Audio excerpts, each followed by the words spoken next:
This is 24 Lives Per Second, and right now we're looking at the documentary Room 237, which documentary looking at some very interesting film theory analysis to do with Stanley Kubrick's fantastic horror, The Shining. Claire, I think you've had a look at this.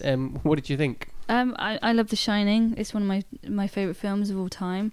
I think Kubrick is definitely one of my favourite directors. So, and obviously, and I love conspiracy theories because I love the stories behind it. So, marry them all together, you have Room 237, and really interesting things which I would never ever have ever thought about. I mean, the Apollo 11 one is kind of a notorious one. That the theory is that Kubrick basically directed, filmed, shot the Apollo 11 moon landing. Yep. And so for those people who have seen The Shining, you see him in the hexagon carpet standing up, and he's got his Apollo 11 jumper on, and it does resemble very a little bit too close to the fact that the Apollo 11 launch mission and landing on the moon. So that's one of them. The rest of them I had absolutely no idea about. We're looking at Native Americans and how colonization happened, and speaking about that, looking at Nazis. We also look at sexual exploitations and things, and I think we focus back on there's, to be honest, it's what happens is they take you through each concept and then entwine each concept as you go through the film. So you end up going, are we actually looking at the Apollo moon landings conspiracy theory? Are we looking at the Nazis theory? Are we looking at the sexual exploitation theory? And it's basically this hour and a half of full on people going, and then this happened, and this means this, and this is what's happening here. And I think one of the most focused scenes is the office at the beginning, where he goes in and shakes the manager's hand. They replay that in slow motion about 5 times of Jack Nicholson walking over to the manager and shaking his hand. And you think, how are you just literally staring at this film so closely that you're finding Can't see the woods for the trees kind of stuff. Yeah. And they also talk about the way the hotel's laid out, and that is a theory in itself of whether it's taken you into another perspective of something else. And you think, what is it you're actually talking about? Because it's one of those the documentaries that you have to watch a few times to actually want to follow one theory. So I'd rather someone take me through one theory throughout the film and then another section taking me through something else. But in the end, it just entwines into this massive one gigantic conspiracy theory. And at the end of the day, you watch it and think, Kubrick's just having a joke with all of us. He's just planting these things because you look at the other films and you depict out all the different situations in that and the visual representation, and I bet you can find a billion things in that. It's like taking the Bible. I bet if you translated it into another language and circled a few things, you'll be able to find the coming of Christ. People are looking, there's ideas and concepts, and then there's looking into extreme ways of trying to find something there, trying to find Kubrick has an answer to something. What is it? What is he trying to tell us? And I think it's a really, like I say, I've read a fair bit about it, and I think for me, kind of, it represents that the two sides of the same coin, which is the joy of, obviously that we all have of kind of, film criticism and film theory and enjoying it and being part of it. But then there's also that level of annoyance when people perceivingly take it, to that nth degree, and they take it, and it depends on how you feel. I suppose it looks like one thing about thinking about how it's been cut together is maybe there's a potential comment there about it being a bit of a muddle and and it all kind of fudging together and being kind of this kind of big lump of plasticine almost, as got loads of different colours in there swelled together. But like I say, I'm really looking forward to seeing it. I'm going to try and watch it this enjoyable. Weekend. So is it still an enjoyable kind of documentary to watch? It's just fascinating because you think, my goodness, if you really want to look into something that closely, you're going to find whatever you want. Yeah. And I need to watch it again because I watched it in 2 or 3 segments because it was so intense, and it was late at night, and just the way that they were just putting sharp stabs of music in and kind of very weird editing. I thought at one time my download of it on iTunes hadn't worked properly because it wasn't just slow motion, it was super slow motion. I thought, oh no, this is actually part of it. And so it's kind of the thing that if you're really into something, you would want to make this documentary. I know everyone geeks out about something, and you know, making a documentary is one of the love letters that you can give to your passion. But having 5 extreme people who go on about things that I would never have thought about. I mean, I've obviously on the Apollo 11 stuff, it's just really interesting anyway that he changed, one of the key parts is he changed the room number to 237, which was very different in the book.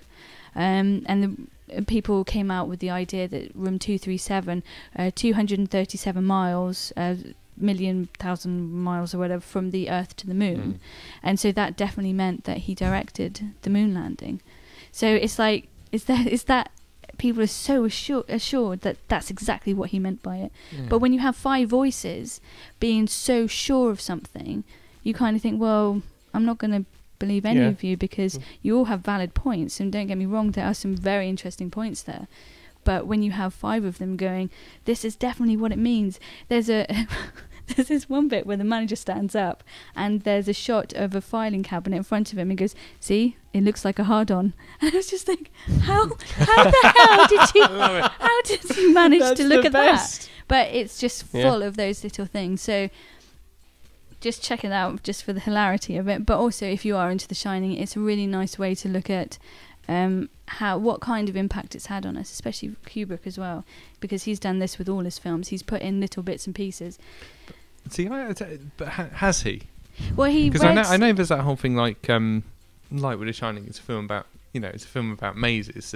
There's the actual maze. There's the tunnels, the carpet, but and all that stuff unsettles you. And the thing about Kubrick is, you know, everything on screen is deliberately on screen. But is it? Is it not just great production design? Well, this is it. It's like when you watch sort of like some Hitchcock. We were chatting in one of our other segments. We were chatting about a Hitchcock film. There's a lot of very odd stuff in Hitchcock films, and Hitchcock is a methodical bits and pieces kind of filmmaker, a bit like Kubrick. Everything in that shot is doing something. It's got to be there. But is the reason not just film? Is the reason not just I don't want you to really relax whilst watching The Shining, so I'm going to coat the floor in this thing that's disconcerting by itself. Well, before he started this film, he read a lot of books on the subconscious, and subliminal marketing and subliminal messaging. And I think what the film he did prior to this, can't remember what it is, but it was a very a slow-moving film, and a lot of the people in room 237 talk about how bored he was, and he wanted to do something. It was just a little bit, I want to do something that's just got something weird about it, just to confuse people. And because of the subliminal stuff, I think he did actually place things in there to make people go, what was that?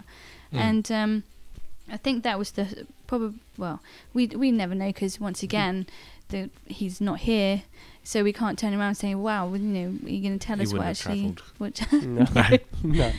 But I think most of it's just to do with subliminal. I think there's a lot of statement in there, but I don't think there's anything more than a statement towards something that's happened in the past. I mean, if you look around the whole hotel, you see Native American, a lot of imagery and a lot of symbolism around it. And I think it's where it was set in that area. Yeah, it's going to be loads anyway. It would look like that, wouldn't it? Because it's what the hotel was supposed to be about. So apart from sort of showcasing these sort of the readings people have given the film, what's the documentary? What do you think the documentary sort of has to say about these ideas, these theories, and why? I mean, why are these people doing this? Why are we sort of putting our own little sort of? I know we've got as people we like round things that are symmetrical. We like patterns. We like order and numbers and such. But what's the documentary? Why has this documentary been made about these people? Because I know if you go on YouTube, there's a Apollo. I think the Shining and the Apollo Code. And it's like an hour-long thing, and it's someone who takes it very seriously. I mean, like when saying, is it made by someone who subscribes to these theories, or is it made by someone kind of from the outside just looking at them? Yeah. Because I think that people who are super nerdy about this film and about Kubrick's work, there's always so much conversation about it. Like one guy talks about himself going off to Peru or somewhere and meeting a young couple, and they start talking about The Shining. And oh, I thought it meant this. Oh no, I thought he meant this. And I think because it's created so much conversation to people who want to talk about that kind of thing, they just thought, let's just make a documentary and let's show people some of our ideas and behind it.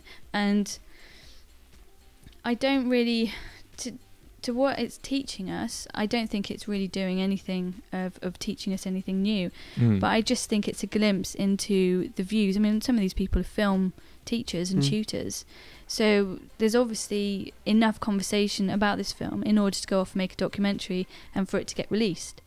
It would be interesting to see if they do it with any other ones, but it is a famous film. It's changed dramatically from the book in some areas. I've